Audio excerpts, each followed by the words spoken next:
और इसमें आपको सारी सुविधाएं मिलेंगी जो कि पहले इंडियन नेवी में एक सोल्जर को मिलती थी, चाहे वो कैंटीन हो, चाहे मेडिकल फैसिलिटी हो, चाहे वाटर फैसिलिटी हो, या फिर जो मेडिकल असिस्टेंट होता है इसको ट्रेन करने में लगभग 4 साल का समय लग जाता है। तो क्या है, इंडियन नेवी ने इस पर मतलब आपत्ति जताई कि आप 4 साल में जब तक वो बंदा सीखेगा आप उसको नौकरी से निकाल देंगे, तो ये कोई बात हुई नहीं, इसलिए थोड़ा इसमें लफड़ा चल रहा था। तो अभी सारी चीजें फाइनल हो चुकी है और इस वैकेंसी को अग्निवीर में शामिल नहीं किया गया है। जय हिंद दोस्तों, रिसेंटली अभी इंडियन नेवी में एसएसआर मेडिकल असिस्टेंट के पदों पर वैकेंसी निकाली गई है, जिससे संबंधित मैंने वीडियो बनाया था। तो आप लोगों के काफी कमेंट आ रहे थे कि ये जो नेवी एसएसआर में मेडिकल असिस्टेंट होता है इसकी जॉब प्रोफाइल क्या होती है, बेसिकली मतलब ये क्या है, मतलब ये नई पोस्ट कौन सी आ गई। तो आज के इस वीडियो में हम लोग इस वैकेंसी की जॉब प्रोफाइल के बारे में बात करेंगे। ठीक है, इसमें क्या क्या फायदे हैं, आपको क्या क्या चीजें सुविधाएं मिलेंगी, ठीक है, और इसके बाद आपका इसमें फ्यूचर कैसा रहने वाला है, सर्विस कितने साल की है, आपकी ड्यूटी कहां पर हो सकती है, सारी चीजें हम लोग इस वीडियो में बहुत ही डिटेल्स में बात करेंगे। तो आप लोग ये वीडियो पूरा देख सकते हैं, आपको पूरी जानकारी मिल जाएगी, क्योंकि आज के इस वीडियो की सारी जानकारी उनसे ली गई है जो कि ऑलरेडी इंडियन नेवी पे काम कर रहे हैं। क्योंकि मेरे कई दोस्त हैं जो ऑलरेडी इंडियन नेवी में काम कर रहे हैं, तो उनके माध्यम से मैंने सारी ये इंफॉर्मेशन जुटाई है जो मैं आप लोगों तक पहुंचाना चाहता हूं। तो आप लोग इस वीडियो को देखें और कुछ सीखने की कोशिश करें। तो दोस्तों मैं आपको बता दूं, इंडियन नेवी में ये जो मेडिकल असिस्टेंट की वैकेंसी निकाली गई है, तो आप लोग इस नाम को सुनकर बिल्कुल भी परेशान मत होइए। जैसे इंडियन आर्मी में नर्सिंग असिस्टेंट होता है, सेम ये वही पोस्ट है, बट इसका नाम मेडिकल असिस्टेंट कर दिया गया है। ठीक है, आप मोटे तौर पर इसको यूं समझ सकते हैं, जैसे आप किसी गवर्नमेंट हॉस्पिटल में या प्राइवेट हॉस्पिटल में जाते हैं तो एक मेन डॉक्टर होता है, उसके साथ में 2-3 असिस्टेंट चलते हैं, तो ये वही है। ठीक है, मतलब इनका जो मुख्य काम होता है इसमें मिलिट्री हॉस्पिटल में, शिप में भी हो सकता है, सबमरीन में भी हो सकता है। ठीक है, तो इन सभी जगहों पर इनकी ड्यूटी लगती है। तो जब वो एमएस पर होते हैं तो वो डॉक्टर के साथ एज असिस्टेंट का काम करते हैं, या फिर एमआरआई रूम में, एक्सरे में, लैब में, मतलब वहां पर भी ये सारा काम करते हैं। उसके बाद जब इनकी ड्यूटी शिप में लगती है तो हर एक शिप में 1 या 2 मतलब असिस्टेंट स्टाफ होता है। मतलब वो डिपेंड करता है कि शिप की लंबाई कितनी, शिप में कितने पर्सन काम कर रहे हैं। वैसे बेस पर 600 से 700 लोगों के बीच में एक मेडिकल असिस्टेंट रखा जाता है। तो बेसिकली शिप में मतलब शिफ्ट वाइज ड्यूटी लगती है, इसलिए वहां पे एक शिप में 2 ही स्टाफ मतलब मेडिकल असिस्टेंट को रखा जाता है। और सबमरीन में केवल एक सबमरीन में एक ही मेडिकल स्टाफ रखा जाता है। ठीक है, तो ये मैंने थोड़ा आपको उसके बारे में बता दिया। तो मैं आपको बता दूं, जो लोग as a medical assistant Indian navy को ज्वाइन करना चाहते हैं तो इसमें आपकी क्वालिफिकेशन 10+2 होनी चाहिए। 10+2 में आपके फिजिक्स, केमिस्ट्री और बायोलॉजी सब्जेक्ट होने चाहिए, जिसमें टोटल आपके 50% नंबर होने चाहिए, और हर एक सब्जेक्ट में मिनिमम 40% नंबर तो होना ही चाहिए। ये तो हो गया आपका एजुकेशन क्वालिफिकेशन का क्राइटेरिया।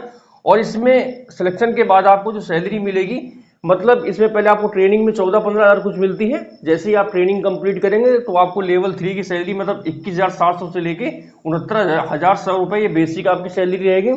इसमें आप अदर अलाउंसेस जैसे एचआरए, डीए वगैरह जोड़ेंगे तो आप इसमें 10,000 लगभग और जोड़ लीजिए, तो वही पहले महीने से आपको 31 से 32,000 सैलरी इसमें मिलने लगेगी।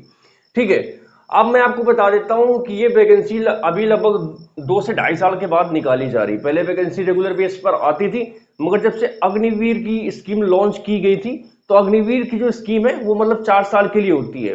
ठीक है, मगर जो मेडिकल असिस्टेंट होता है इसको ट्रेन करने में लगभग 4 साल का समय लग जाता है। तो क्या है, इंडियन नेवी ने इस पर मतलब आपत्ति जताई कि आप 4 साल में जब तक वो बंदा सीखेगा आप उसको नौकरी से निकाल देंगे, तो ये कोई बात हुई नहीं, इसलिए थोड़ा इसमें लफड़ा चल रहा था। तो अभी सारी चीजें फाइनल हो चुकी है और इस वैकेंसी को अग्निवीर में शामिल नहीं किया गया है। मतलब ये वैकेंसी परमानेंट है, आपकी जो जॉब पीरियड रहेगा टोटल 20 साल का रहेगा। ठीक है, मतलब इसमें आप बिल्कुल परमानेंट एम्प्लॉय के तरीके से काम करेंगे और इसमें आपको सारी सुविधाएं मिलेंगी जो कि पहले इंडियन नेवी में एक सोल्जर को मिलती थी, चाहे वो कैंटीन हो, चाहे मेडिकल फैसिलिटी हो, चाहे वाटर फैसिलिटी हो, या फिर अदर जो फैसिलिटीज मिलती है सारी कुछ इसमें आपको मिलने वाली है।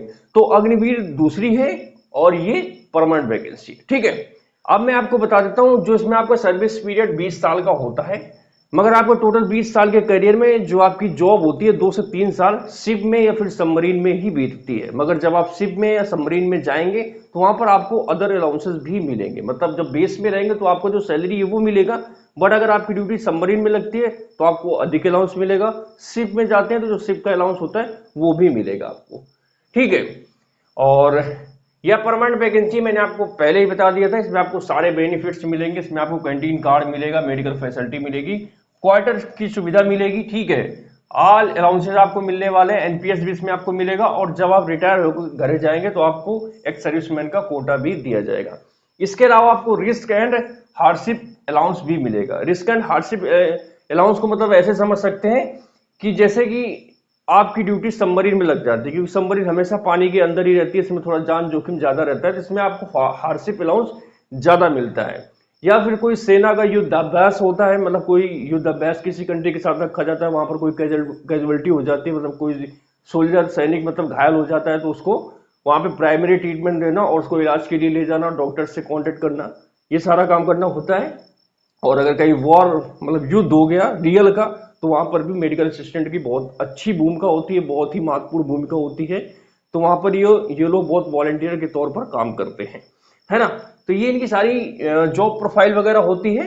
और इसमें सबसे अच्छी बात ये होती है कि जब आप लोग अपनी 20 साल की सर्विस कंप्लीट करके अपने घर में जाएंगे, मतलब आप रिटायरमेंट होकर घर जाएंगे, एक तो आपको एक सर्विसमैन का कोटा मिल जाएगा, मगर अगर आपने सेना में एज ए मेडिकल असिस्टेंट कहीं पर भी काम किया है तो रिटायरमेंट के बाद आप किसी भी गवर्नमेंट हॉस्पिटल में, गवर्नमेंट वैकेंसी में as a medical assistant join कर सकते हैं, जिसमें आपका सिलेक्शन बहुत ही जल्दी हो जाएगा, क्योंकि जो सेना का एक्सपीरियंस होता है तो उसमें आपको बहुत चीजें सीखने को मिल जाएंगी। ठीक है, मैंने आपको पहले ही बताया था कि आपको डॉक्टर के साथ काम करने का तो मौका मिलेगा ही मिलेगा, जो प्राइमरी ट्रीटमेंट है आप वो भी सीख जाएंगे। इसके अलावा अगर आपकी ड्यूटी एमआरआई सेक्शन में लगती है तो आप एमआरआई वगैरह करना सीख जाएंगे, एक्सरे में लगती है तो आप एक्सरे करना सीख जाएंगे, ठीक है। और लैब वगैरह में लगती है तो वहां पे ब्लड टेस्ट वगैरह जो भी टेस्ट जांचें होती हैं तो सब यही लोग करते हैं जो मेडिकल असिस्टेंट स्टाफ होते हैं, ठीक है। तो मतलब इसमें आपको बहुत कुछ सीखने को मिलेगा। तो आपको जो एक्सपीरियंस 20 साल का रहेगा, उसके बाद जब आप एज ए सिविलियन अपने घर पर या सिटी पर जाएंगे तो आप लोग अपने आप को बहुत अच्छी जगह एक्सप्लोर कर सकते हैं। तो दोस्तों ये वैकेंसी बहुत अच्छी है, नेवी एसएसआर में मेडिकल असिस्टेंट की बिल्कुल परमानेंट जॉब है, बिल्कुल बेफिक्र होकर आप लोग इस वैकेंसी में अप्लाई करें। अगर आप लोग एलिजिबल हैं, अगर आप लोग इसकी शैक्षिक योग्यता को पूरा करते हैं तो बेशक आप लोग इसमें ट्राई जरूर करना, ठीक है। इसका सिलेक्शन प्रोसीजर बहुत ही इजी है, इसमें आपका रिटन टेस्ट होगा, फिजिकल होगा, ठीक है, और इसमें ऑल इंडिया मतलब हर एक स्टेट की अलग अलग मेरिट बनती है, ठीक है। तो दोस्तों आज की इस वीडियो में मैंने आपको जितनी भी जानकारी दी है मेडिकल असिस्टेंट की वैकेंसी से रिलेटेड, बहुत ही ज्यादा इंपॉर्टेंट थी, जो कि आप लोगों के डाउट थे, तो मैंने लगभग जो बिल्कुल जेन्युइन जानकारी जॉब से रिलेटेड मैंने आपको दे दी है। बाकी अब आप लोग देख लीजिए, अगर आपको इसके अलावा और कुछ डाउट है या कुछ चीजें समझ में नहीं आ रही तो आप लोग नीचे कमेंट कर सकते हैं।